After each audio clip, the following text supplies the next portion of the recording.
where I'm not like the only thing all I'm concerned about is making sure that Alari and even my older kids aren't witnessing some big crazy fight.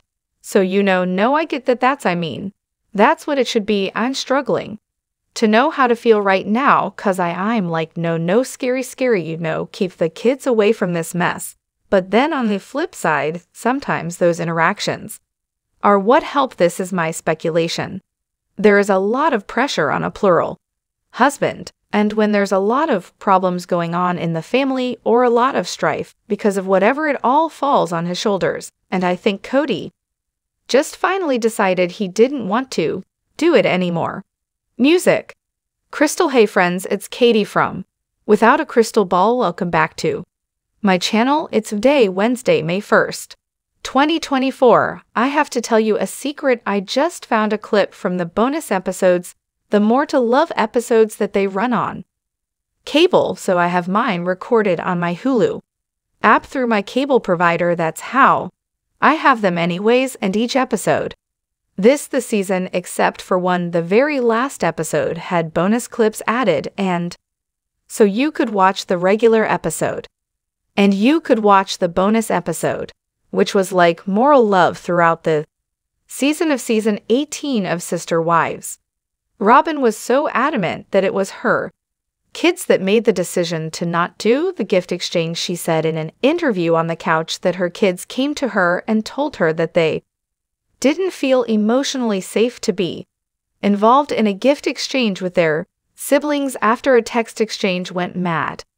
But I found proof in a bonus clip that she was the one that decided that her kids would not be involved, and she did this intentionally. She made the decision to remove them from this. It wasn't their decision, and she literally threw her kids under the bus in one breath, and then in another breath admits it's her decision. This woman is so diabolical. I can't even handle it. All of a sudden, I got like this kickback and attitude from the older kids, and I was like, I don't know why I'm trying. We really, truly, my kids and I felt like we got voted off the Brown family island. That is absolutely how we have felt. One of the only episodes that Robyn Brown did not cry was an episode where Gwendolyn Brown pointed out that Robyn uses tears to manipulate and that she fake cries in order to get play the victim. And when that was said, and she had to respond to that. And when she was watching back the dinner, this episode where she was voted off the Brown family island, that's the only episode she never cries, not shedding one tear, because she was caught in a lie, using tears to feign victimhood. But let's get back to the story here. It's a bonus clip from the episode where they're talking about Christmas and whether or not they can have Christmas with the other family members, and she acts like it was her kid's idea to not want to be involved in the gift exchange, and that it was her kid's idea that they didn't want to associate with their siblings anymore. And then she says that she's the one that decided for them, even the adult kids. I'm having to balance it out in my mind. I'm having a very hard time sort of sticking to my thought process or sticking to my decision that my kids should not be involved, because I feel like sometimes those situations start to promote some healing. That's the only thing that I am really even thinking about, cause if we could have conversations before Christmas happened and get some stuff worked out. It's been Robyn Brown flat out admits that it was her decision, her choice for her children not to be involved with the family. Her decision, meaning she's deciding what her adult children are doing, not allowing the adult kids to decide for themselves if they want to have relationship with their siblings, and likely fueling and poisoning them against these siblings, believing and making them believe that their siblings are out to get them and hate them and don't want to speak to them, when the truth is, I think both Cody and Robyn are afraid of their kids connecting with the other kids, because they would probably all realize that they have a lot in common too. Both sides have been lied to by Cody and Robyn, and 3, they might get a better understanding of what's been going on. and they might have the opportunity to speak to their siblings about what they've been experiencing, and perhaps their siblings would be able to share with them, hey, what you're going through is not okay, you can do what you want, you don't have to listen to your parents. You're adults, you can move out if you want to. I mean, this is a woman that has her adult children living at home still.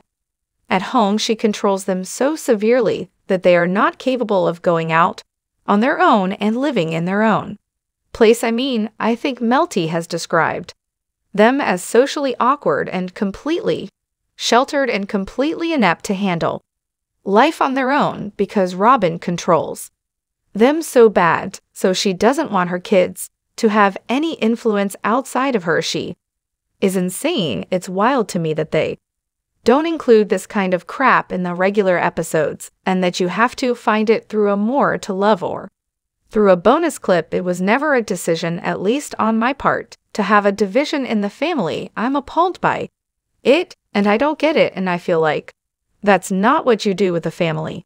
It's like there was a decision made, and then by some to sort of, separate themselves, and then I guess where what's left. So check this out. In one clip, she says that it was her decision to not allow her children to go to Christmas because she didn't want them to be involved in some sort of crazy fight and be exposed to something bad, right? Because she's so scared of the evil children and Cody.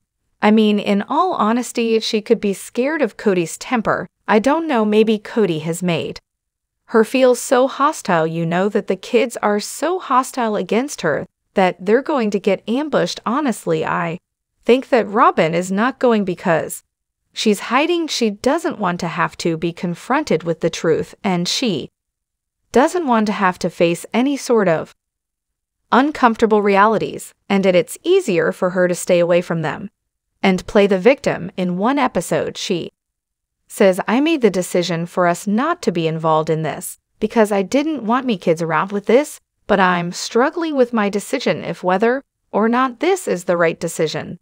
Because sometimes if you get together with people, it can be healing. And then, in another episode, when Mary is coming over to her house for Christmas, she says, it's like somebody else made the decision about Christmas, and we're the ones that are left. She's playing the victim and saying that she hasn't been included. Do you ever think that being inside of Robyn's brain would be physically draining? How do you keep up with the lies? How can she contradict herself so much? And it's all on tape. It was my decision to not let the kids have an involvement with their family. I'm not allowing them to see any of their siblings. It was my decision, her words. And then it was their decision to create the division. It wasn't ours, and we're just what's left. It's amazing how she doesn't catch on to her own lies, and it's amazing to me that neither one of these clips made it to the episodes, because we would see how in this woman is to spin every narrative in her favor somehow. It's like everything Cody thinks and feels, and does, I somehow agree with, and that's not true, and it's just like this translation and the assumption or something, and it's just so not. And Cody and I are very different people, kind of opposites in a lot of ways, and it's really, really frustrating and hard for me to have that be the case, to be the one to be somebody that they're somehow lumping with the issues. And 'cause I would not, if I had my choice, we'd be sitting down and talking stuff through. So when she can't win with the front of my kids made the decision, and it wasn't me that did this, and then she's caught and says I basically force my kids to not be involved in this. It's like every scenario, she finds a way to escape accountability. And in that clip, she's saying, well, everyone's mad at me, making that I'm the one that causing all of this division, and I'm the one that's making things worse because I'm the one that decided that I don't want to be a family. She literally just said she decided she didn't want to have her kids around the other family because she didn't want them to be exposed to them. She said that she was forcing them to not be involved, so it was her decision. But then she's blaming Cody for being the one that made the decision to not have the family together. So she blames her kids, she blames Cody, but it's really Robyn that has made this decision. And Cody is likely just uninterested in even being a part of the conversation.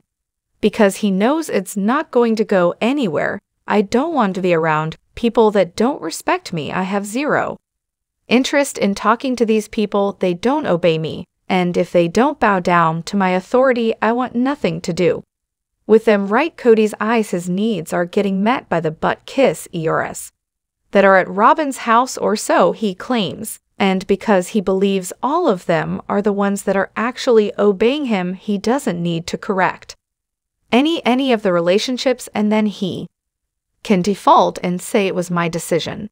But really, it's Robyn's decision. Robyn's the one that said, I don't want my kids to be involved, but then says, well, could you go talk to them? She says that to Cody because she knows full well that Cody won't go talk to them. She knows full well that Cody won't make the decision to do anything about it, so then she can blame Cody, right? So she doesn't have to take responsibility, because she can say, well, I didn't want this, and I told Cody that he should go talk to them. I did, but he didn't want to do it, so I can't control Cody, because Cody's going to do what Cody's going to do. Do you see how she's able to manipulate the scenario so it looks like her hands are not all over it, and then Cody thinks it's his idea? I know a lot of people think that Cody is not smart. I think that Cody is very smart at manipulating the women to get what he wants financially, and he's very able to manipulate women that have low self-esteem and low confidence. I think the problem with Robyn is that he can't manipulate her as easily because she has such high self-esteem and she's so narcissistic. And because she plays the same game that he does, he cannot manipulate her in the same way. But she, as an overt narcissist, is much more intelligent on the emotional side of how to manipulate. Cody manipulates by just lying and trying the easiest path to get what he wants. Robyn manipulates through meticulous collecting of information and then using scenarios to constantly paint the narrative that she's the victim in every situation, and she will not be above exposing anyone to be blamed. She'll blame her kids. She'll blame Cody. She'll blame Christine. She'll blame Mary. She'll blame Janelle.